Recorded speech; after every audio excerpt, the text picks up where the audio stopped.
मैं हरिकेश सिंह आप लोगों के लिए क्लास 10th का इंग्लिश लेके आया हूँ।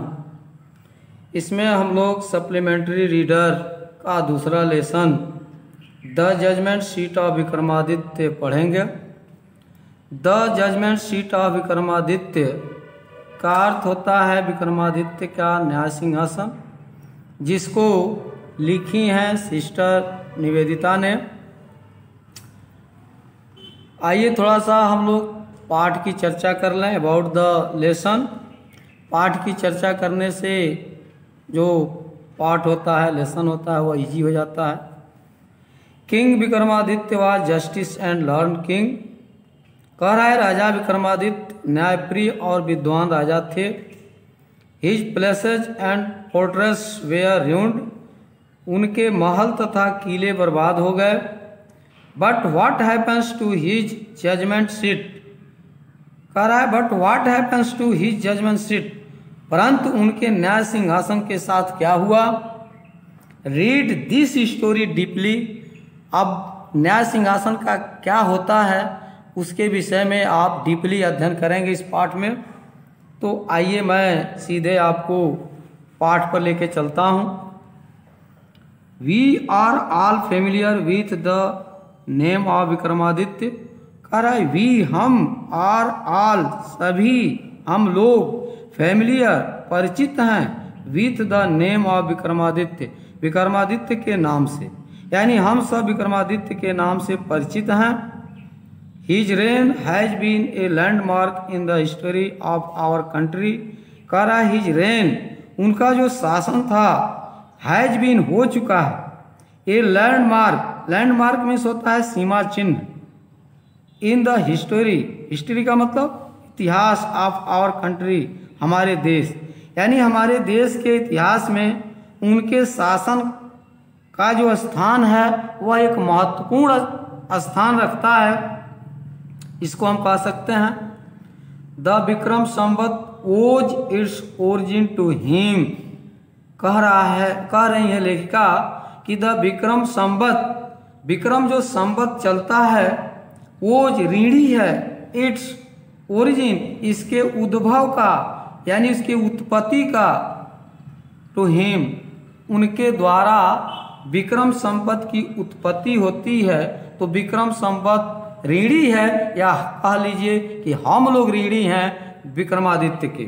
तो इसको हम कह सकते हैं कि वो फादर ऑफ विक्रम संवत भी कह सकते हैं कि वो विक्रम संवत के पिता थे, यानी उन्हीं की देन थी कि वह उन्होंने निर्माण किया। उसके ओरिजिन की देन विक्रमादित्य हैं। तो विक्रम संवत उन्हीं के नाम से चलता है, ये भी कहा जा सकता है। ऑल दो his name is so famous, all दो यद्यपि हिज नेम उनका नाम इज सो फेमस इतना प्रसिद्ध है कि जितना प्रसिद्ध होना चाहिए, यानी बहुत प्रसिद्ध है उनका नाम, उनके जजमेंट को लेकर के और उनके ज्ञान को लेकर के। आगे कह रही हैं it is strange that we hardly know anything definite about his life. It is strange, यह विचित्र बात है, दैट की वी हार्डली नो, हार्डली का मतलब होता है मुश्किल से, नो मीन्स जानना, एनीथिंग, एनीथिंग मतलब कुछ नहीं। कह रहा है कि हम, लेखिका कह रही है या पाठ कह रहा है कि हम मुश्किल से कुछ नहीं जानते, डिफिनिट निश्चित, अबाउट हिज लाइफ उनके जीवन के बारे में। यानी हम कह सकते हैं कि यह विचित्र बात है कि हम उनके जीवन के बारे में मुश्किल रूप से भी निश्चित रूप से कुछ नहीं जानते हैं। There is one thing certain about him. There is one thing, एक बात है, सर्टेन स्पष्ट रूप से, अबाउट हिम उनके बारे में, यानी एक बात उनके बारे में स्पष्ट रूप से है। How ever he loved justice and learning. How ever फिर भी, ही लव्ड और प्रेम करते हैं, जस्टिस न्याय से, एंड लर्निंग और विद्या से, यानी हम इसको कह सकते हैं कि फिर भी उनके विषय में जानकारी है कि वह न्याय और विद्या से प्रेम करते थे। He gave perfect justice to his people and gathered learned men about him in the court. कह रहा he gave, वह देते थे परफेक्ट पूर्ण जस्टिस न्याय यानी उचित न्याय देते थे टू हिज पीपुल अपने जनता को या अपने लोगों को एंड गेदर्ड और एकत्रित करते थे लर्न मैन विद्वानों को about him in the court अपने दरबार में। यानी इसका मतलब यह कि वह अपने दरबार में अनेकों विद्वानों को रखते थे, उनका सम्मान करते थे। इसको हम कह सकते हैं उन्होंने अपनी प्रजा को पूर्ण न्याय दिया और अपने दरबार में विद्वानों को एकत्रित करते थे। It is said that he was the greatest जज इन हिस्ट्री।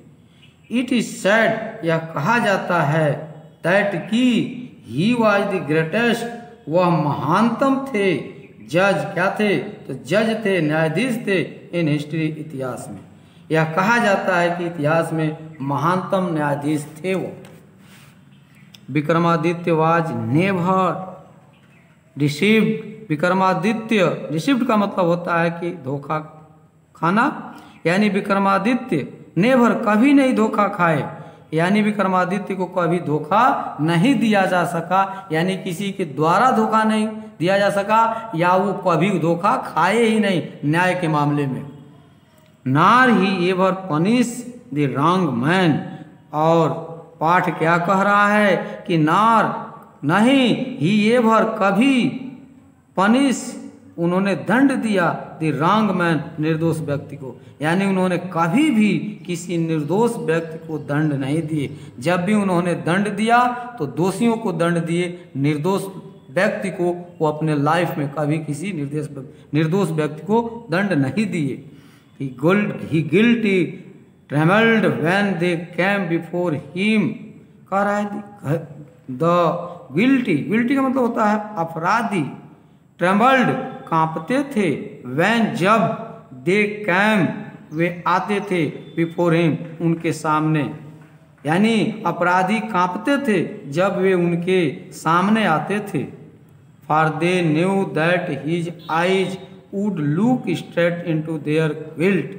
कह रहा है फॉर दे न्यू, वे जानते थे। कौन जानते थे?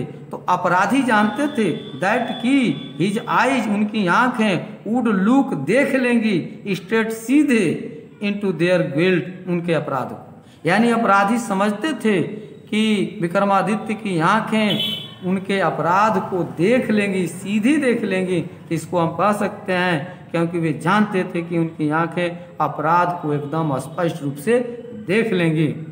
And those who came to him with difficult problem were always satisfied by the way he solved them. और कह रहा है कि एंड और दोज वे हु जो केम टू हिम, जो उनके पास आते थे, विथ डिफिकल्ट प्रॉब्लम कठिन समस्याओं को लेकर के, वे आर ऑलवेज सेटिस्फाइड, और वे हमेशा संतुष्ट होते थे, बाय द वे का मतलब तरीके से, ही सॉल्व्ड देम, उनके कहने का मतलब कि उनके समस्याओं को हल करने का जो तरीका था उस तरीके से वे हमेशा संतुष्ट हो जाते थे। तो इसको हम कह सकते हैं अपनी भाषा में कि और जो व्यक्ति उनके सामने कठिन समस्याओं को लेकर आते थे, वे उन समस्याओं के हल करने के तरीके से सदैव संतुष्ट हो जाते थे। And so in India after him whenever any जज pronounced his judgement with great skill. और पाठ कह रहा है कि एंड सो अतः इन इंडिया, भारत में, आफ्टर हिम उनके बाद, यानी उनके बाद भारत में, वेन एवर जब कभी, एनी जज कोई भी न्यायाधीश, प्रोनाउंस घोषणा किया, हिज जजमेंट अपने न्याय का, विथ ग्रेट स्किल अपने बुद्धिमता से, यानी अपनी बुद्धिमानी से, जब कोई जज अपने न्याय की घोषणा करता है तो हम इसको कह सकते हैं कि अतः भारत में उनके बाद जब कोई न्यायाधीश बुद्धिमानी से न्याय करता था, it was said of him और he must have sat on the judgement seat of Vikramaditya. तो हम क्या कहते हैं इसको देखिए, इट वॉज सेड, यह कहा जाता है या उसके विषय में कहा जाता है, ही मस्ट हैव सेट, वह अवश्य ही बैठा होगा on the judgement seat of Vikramaditya के न्याय सिंहासन पर। यदि उस तरह का यदि कोई जज उनके बाद अच्छी फैसला लेता है, अपने बुद्धि विवेक से बढ़िया फैसला लेता है, तो हम सीधे कह देते हैं कि वह निश्चित रूप से वह जज विक्रमादित्य के न्याय सिंहासन पर बैठा था, इसीलिए उसने ऐसा निर्णय लिया होगा। ठीक है, चलिए आगे देखते हैं। Has anyone ever seen the judgement seat of Vikramaditya? कह रहा है कि हैज एनी वन का मतलब क्या? हैज क्या? एनी वन, किसी ने इभर कभी सीन देखा है the judgement seat of Vikramaditya के न्याय सिंहासन को? क्या कभी किसी ने विक्रमादित्य का न्याय सिंहासन देखा है? यदि आप लोगों में से देखा होगा तो कमेंट जरूर करिएगा। चलिए आगे देखते हैं। Perhaps not because the seat does not exist any more. Perhaps not, शायद नहीं। उत्तर आएगा कि शायद नहीं, बिकॉज, क्योंकि द सीट, वह सिंहासन, does not exist. Does not exist माने एक्सिस्ट का मतलब होता है विद्यमान, अब विद्यमान नहीं है। एनी मोर मीन्स कहीं नहीं, शायद नहीं, क्योंकि वह सिंहासन अब कहीं विद्यमान नहीं है, इसलिए किसी ने नहीं देखा है।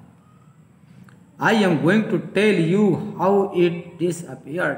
कर आई एम गोइंग, मैं गोइंग चल रहा हूँ, टू टेल कहने, या मैं तुम्हें बताना चाहता हूँ, हाउ कैसे, इट डिसअपियर्ड, या कैसे या किस प्रकार अदृश्य हो गया। मैं अब तुम्हें बताना चाहती हूँ, ये लेखिका ने कहा है, क्योंकि लेखिका जो हैं सिस्टर निवेदिता हैं इस पाठ की लेखिका, तो उन्होंने कहा है कि मैं अब तुम्हें बताना चाहती हूँ कि वह किस प्रकार अदृश्य हो गया। चलिए आगे देखते हैं। After he death Vikramaditya the people of Ujjain in due course of time forget him. After he death, उनके मृत्यु के बाद, यानी किनके मृत्यु के बाद? विक्रमादित्य के मृत्यु के बाद, द पीपुल, लोग, ऑफ उज्जैन, उज्जैन के लोग, in due course of time, यानी कालांतर में, फॉरगॉट हिम, भूल गए, यानी उन्हें भूल गए। विक्रमादित्य के मृत्यु के पश्चात कालांतर में उज्जैन के लोग उन्हें भूल गए। His places and his fortress were ruined. His places, उनके महल, एंड हिज फोर्ट्रेस, किले, वेयर रेउंड, बर्बाद हो गए, नष्ट हो गए।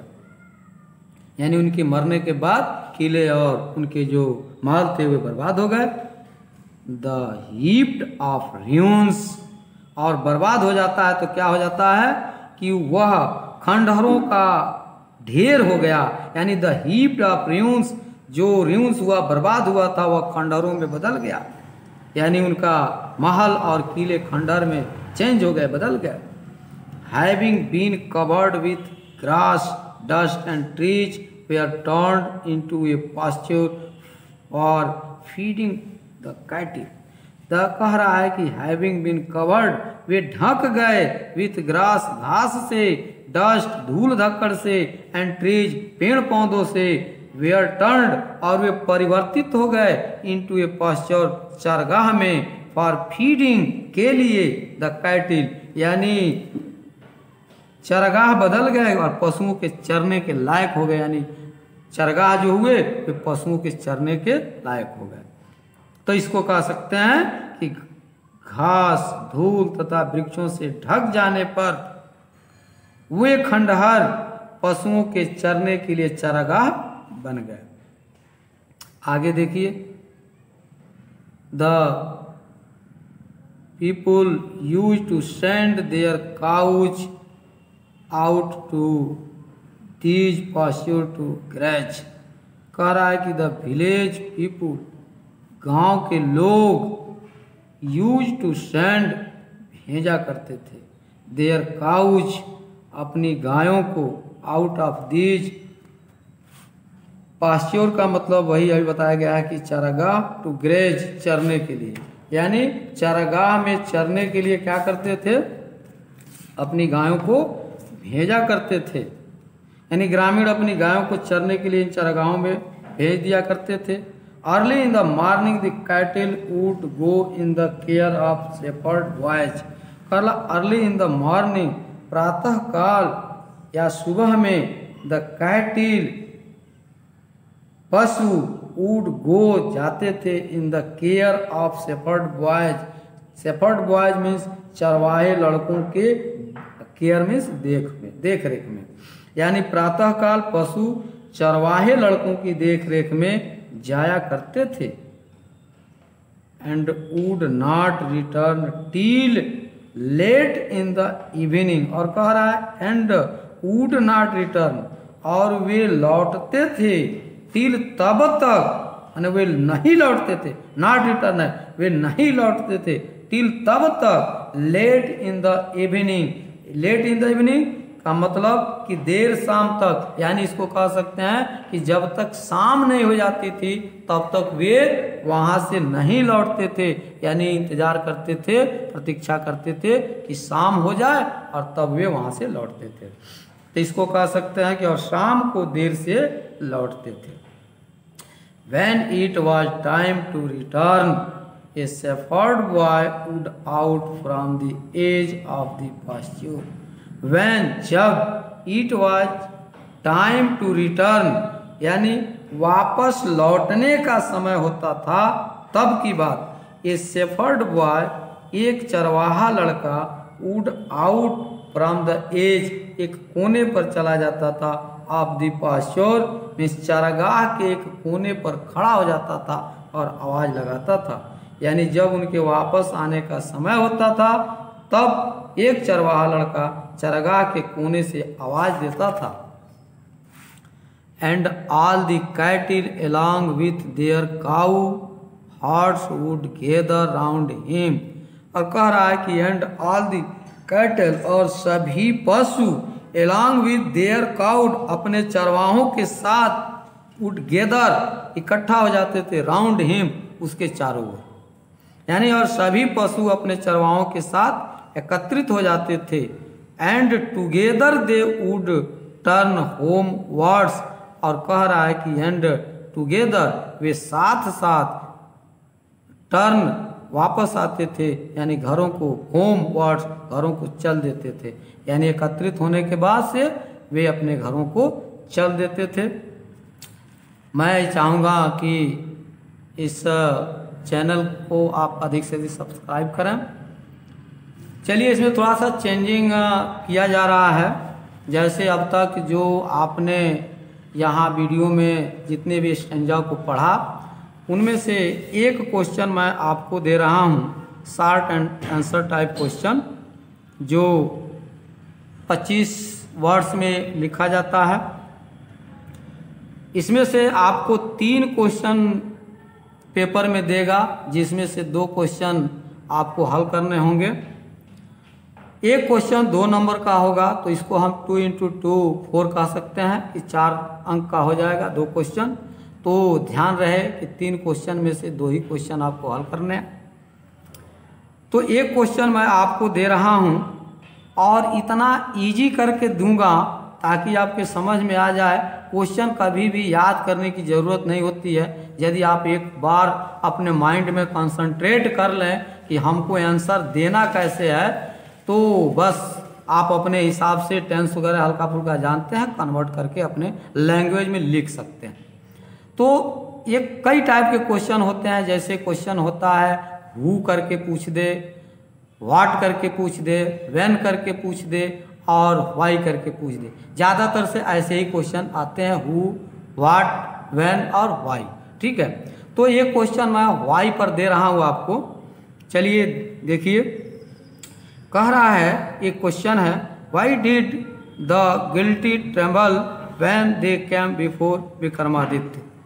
यानी अपराधी जब विक्रमादित्य के सामने आते थे तो वे क्यों उनसे डरते थे या कांपते थे या भयभीत हो जाते थे। तो सबसे पहले मैं ये चीज़ बताऊंगा क्वेश्चन पहचानने का। तो देखिए वाई के बाद यदि डू या डज आता है तो वह प्रेजेंट इंडेफिनिट का वाक्य होगा, और यदि डीड है तो वह सीधे आपका पास्ट इंडेफिनिट का वाक्य हो जाएगा। ठीक, तो यह जो प्रश्न है वह पास्ट इंडेफिनिट में यह वाक्य है। तो इसके लिए क्या करते हैं, हम वाई डीड को हटा देते हैं। सीधे समझ लीजिए दिमाग में कि वाई डीड को वहाँ से हटा दीजिए, और डीड के लिए क्या करना है, जहाँ क्रिया है क्रिया को सेकंड फॉर्म में बदल देंगे। तो समझ लीजिए कि डीड तो हटा नहीं, क्योंकि डीड के लिए हमने अफर्मेटिव सेंटेंस में वर्ब का सेकंड फॉर्म कर दिया। तो देखिए मैं आपको उत्तर दे रहा हूँ, द गिल्टी ट्रेम्बल्ड। जो ट्रेम्बल आपका शब्द है वह वर्ब है, तो उसी को हमने सेकंड फॉर्म में कर दिया। तो उठाया मैंने, वाई डीड हटा दिया, और द गिल्टी ट्रेम्बल, तो द गिल्टी ट्रेम्बल के जगह पर ट्रेम्बल्ड कर दिया, और बाकी सब वही क्वेश्चन में से ही मैंने उठा के लिया है। When they came before Vikramaditya, यहाँ तक आपका क्वेश्चन से ही है। अब यदि क्वेश्चन पेपर से ही उठा रहे हैं तो आपकी मीनिंग गलत होने का चांस खत्म हो गया, मीनिंग कभी गलत होगा ही नहीं। उसके बाद यदि वाई है तो वाई जब भी पूछे तो आप जब खत्म हो रहा है क्वेश्चन पेपर का, जो भी वर्ड्स जितने दिए गए जब खत्म होते हैं तो उसके बाद आप बिकॉज शब्द लगा देंगे। तो बिकॉज लगा दीजिए, और बिकॉज के बाद से आप जानते हैं कि वे क्यों डरते थे। तो क्यों डरते थे, इसलिए कि वे जानते थे कि वे उनके अपराध को सीधे देख लेंगे। वही बात आपको कहना है, तो लिख देंगे कि they knew that his eyes would look straight into their guilt. तो आपका आंसर हो गया। बिकॉज के बाद से वो जो आप पढ़े हैं कि उनकी आंखें अपराधियों के अपराध को सीधे देख लिया करती थी, तो वही शब्द है कि दे न्यू, जानते थे कि दैट हिज आइज, उनकी आंखें would look straight into their guilt, उनके अपराध को सीधे देख लेंगे। आपका उत्तर हो गया। तो क्वेश्चन ज़्यादा याद करने की जरूरत नहीं है, बस ट्रिक से याद करेंगे। दूसरा क्वेश्चन है ट्रू एंड फॉल्स का। ट्रू और फॉल्स का क्वेश्चन 4 पूछेगा, जो 1-1 नंबर का होगा। तो केवल आपको ट्रू और फॉल्स देना होगा। तो उसमें थोड़ा ध्यान देंगे आप कि केवल प्रश्न नंबर 1 डाल करके आपने लिख दिया कि पहले क्वेश्चन का ट्रू होगा, तो ट्रू के लिए सही का चिन्ह मार दिया, फॉल्स के लिए गुणात्मक चिन्ह लगा दिया। तो ऐसा यदि लिखते हैं तो आपका नंबर नहीं मिलेगा। दूसरी चीज, या आप सीधे लिख देते हैं कि इस क्वेश्चन का नंबर 1 फॉल्स है, तो फॉल्स शब्द लिख दिए और या ट्रू लिख दिए, तब भी नंबर नहीं मिलेगा। उस प्रश्न के टोटल शब्दों को वहां देना पड़ेगा, और तब आगे फॉल्स या ट्रू लिखेंगे, तब जाके आपको नंबर मिलेगा। ये ध्यान दीजिएगा। तो चलिए एक क्वेश्चन मैं आपको यहाँ दे रहा हूँ। Vikramaditya did not love justice and learning. कह रहा है कि विक्रमादित्य डिड नॉट लव, नहीं प्रेम करते थे न्याय और ज्ञान से। यानी विक्रमादित्य न्याय और ज्ञान से प्रेम नहीं करते थे। तो आपको पता होगा कि नहीं करते थे कि करते थे, करते थे। ठीक, तो करते थे है ये है, और यहाँ दिया है नहीं, तो ये आपका फॉल्स हो जाएगा। तो ये पूरा वाक्य लिखने के बाद आप आगे ब्रैकेट में फॉल्स लिखेंगे, तो अब जाके आपको नंबर मिलेगा। ठीक, अगला क्वेश्चन तीसरे टाइप का पूछेगा। Select the most suitable alternative to complete each of the following statements. Statement आपका दिया रहेगा, और उस स्टेटमेंट में 4 ऑप्शन दिए रहेंगे। ऑब्जेक्टिव टाइप क्वेश्चन होगा, और 4 ऑप्शन में से कोई एक ऑप्शन आपको चुनना है जो सही होगा। तो उस तरह से पूरा लिख करके तब फिर चुनाव करिएगा, ये नहीं कि ट्रिक मार दीजिएगा, ऐसा मत करिएगा। ठीक है। द विक्रम संवत ओज इट्स ओरिजिन टू, यानी कह रहा है कि द विक्रम संवत ओज ऋणी है इट्स ओरिजिन, उत्पत्ति की, टू, किसकी उत्पत्ति का वो ऋणी है, यानी किसकी देन है विक्रम संवत, किसने उसको उत्पन्न किया, किसने बनाया। तो समुद्रगुप्त पहला ऑप्शन है। अशोक दूसरा ऑप्शन है, तीसरा ऑप्शन है विक्रमादित्य और चौथा ऑप्शन है चंद्रगुप्त मौर्य। तो आप पाठ में पढ़े हैं, यदि पूरे सप्लीमेंट्री में 2 ही पाठ है, 2 ही लेसन पढ़ इस समय संयोग से पढ़ना है, तो आप जानते हो कि विक्रम संवत की खोज किसने की थी। खोज नहीं, विक्रम संवत का उद्भव किनके द्वारा हुआ या किन्होंने इसको बनाया, तो हम कह सकते हैं कि विक्रमादित्य ने। तो विक्रमादित्य पर हम टिक लगा देंगे। धन्यवाद। मैं चाहूँगा कि अधिक से अधिक लाइक करें, शेयर करें, सब्सक्राइब करें। चलिए।